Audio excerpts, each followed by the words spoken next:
All right, here's a very real issue. So the potential licensing violation. So did she ever violate medical ethics code beyond the Hippocratic Oath?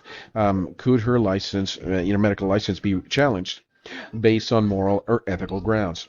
So see, the thing is, it certainly was a deception, right? She to put forward the argument that it is a blastocyst that failed to implant is certainly not the same thing as well. Let's look at this argument here. It is a blastocyst that failed to implant. Well, what is a blastocyst? It's a small boy or a small girl. What is failed to implant? Well, that is, Dr. Michelle Dow prescribing abortifacients, and these birth control pills don't actually prevent the baby from coming into the world. It just kills the baby. It survives for a number of days and then is, killed. Um, so, there's some medical ethics code.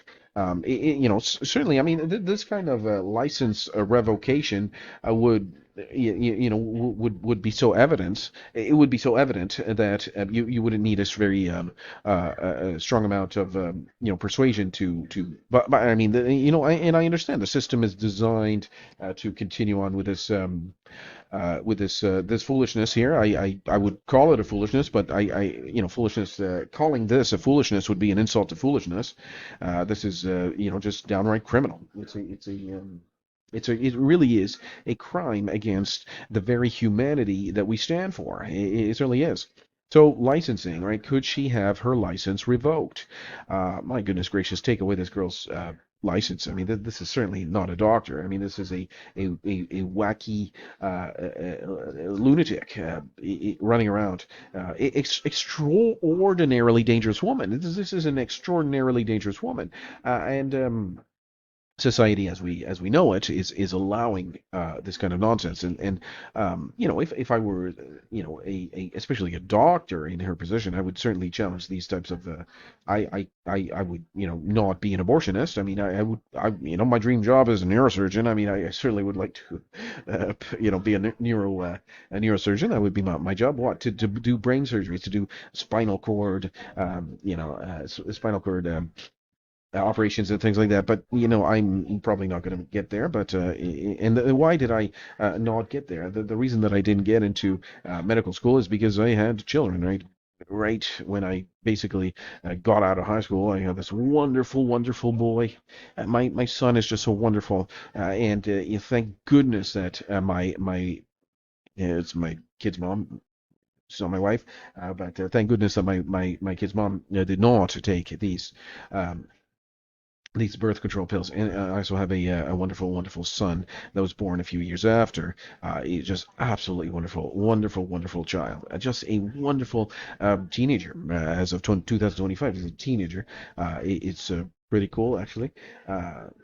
And my daughter, who's actually her birthday's today. We are the in February 2025, so my daughter's birthday. She's 8.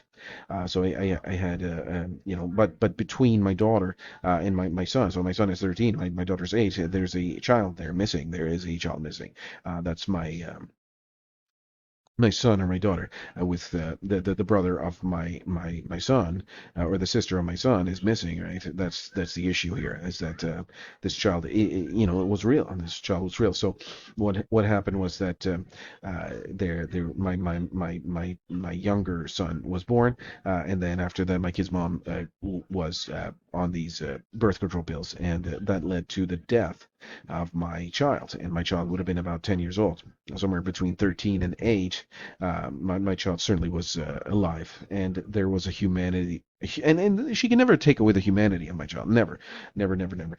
But my child is certainly, you know, the humanity can never be taken away. But anyway, the take away this girl's license, man. She's a lunatic, right? She's running around free, and she should be in. I would argue that she should be in the prison for a period of life, in addition to a 25-year parole ineligibility period, right? She should do a 25-year parole, it's a 25-year time period before she's eligible for a parole review there. Take it with this girl's license, man. She's a dangerous woman.